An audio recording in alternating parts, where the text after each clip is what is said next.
You have some spare land that you're looking to put a few RV sites on and maybe start up your own little campground? Well, we hear news of people wanting to open what I call micro-campgrounds quite frequently now, especially in the West where land is plentiful. So let's dive into a little bit about how you want to keep up with that and what you should do if you want to take that plan of action. First, you're going to have to make sure that everything is compliant through all of your legal jurisdictions and environmental departments and all of that. But let's say you've jumped through all those hoops and you've already figured out that you can do this. What's your next step? Well, a couple of suggestions. First, make sure you keep up with this like an operating business, because it is one. This isn't like rental property where you just collect some rent and somebody lives in a house. Owning a campground, no matter how big or how small, is still an operating business. You have things that you have to do to rent those things out, so you can't just put it out there like it's an Airbnb. It has to actually be you have to have check-in procedures and things like that going on. So in most cases, you're going to be classified as an operating business and not a passive investment. So in order to keep up with it as an operating business, you're going to have to keep up with your accounting the same way.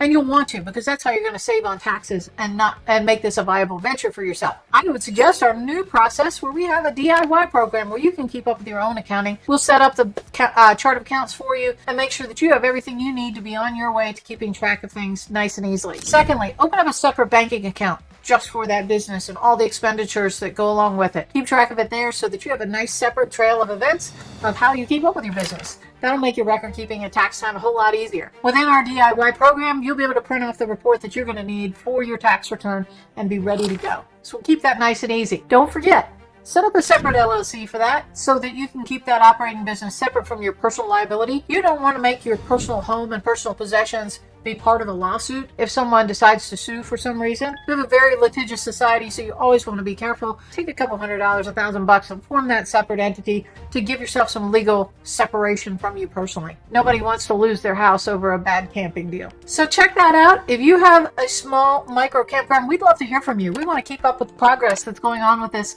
little micro industry going out there. So let us know at campgroundaccounting.com. Tell us your story and give us some comments below. We look forward to hearing from you.